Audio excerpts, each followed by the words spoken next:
Tu as dû lire avec attention les différentes rumeurs du jour. Je vais rapidement les résumer pour nos auditeurs qui ne l'auraient pas suivi éventuellement.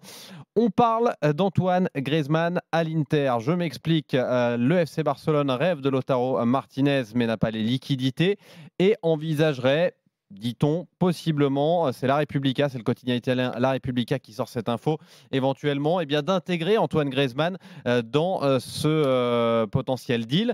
Et puis la Juventus aurait également approché Antoine Griezmann, son entourage et le club de Barcelone pour essayer de venir le chercher. Là aussi, on envisage un échange, possiblement avec Rabiot et Douglas Costa.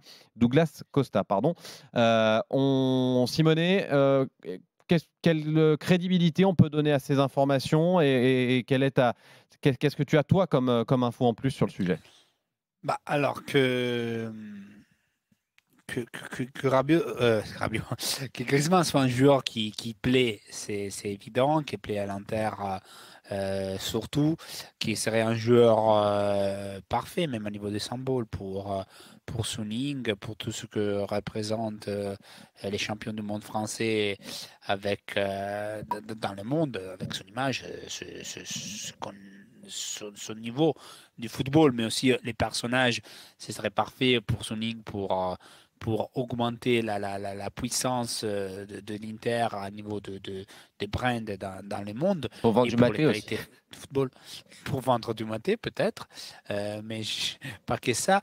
Mais aujourd'hui, c'est vrai, comme disait la Repubblica, quand tu as bien résumé, que les soucis principaux, c'est que l'Inter a un joueur comme Lukaku qui gagne sur 8 millions environ net par an, qui est le plus gros salaire et qui a fait des opérations avec Manchester United pour avoir Sanchez en prêt, avec le club anglais qui garde une très bonne partie, peut-être la moitié, ça devrait être la moitié de son salaire.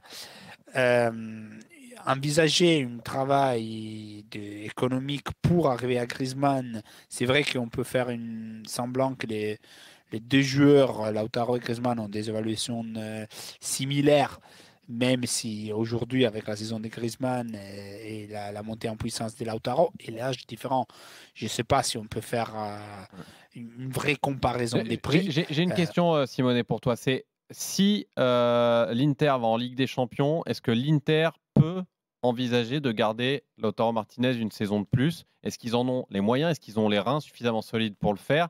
Parce qu'on sait que c'est quand même un attaquant qui intéresse les plus grands clubs. Et quand je dis les plus grands clubs, c'est les quelques clubs d'Europe qui sont au-dessus de l'Inter. Lautaro a une clause qui est valable jusqu'au 7 juillet. Donc, si à partir de ces jours-là, personne n'a payé 111 millions, il faudra négocier avec l'Inter. L'Inter vient d'acheter Hakimi à 40 millions, à une main et demie, on peut dire, sur un jeune talent comme Barella, qui coûte environ 30-40 millions.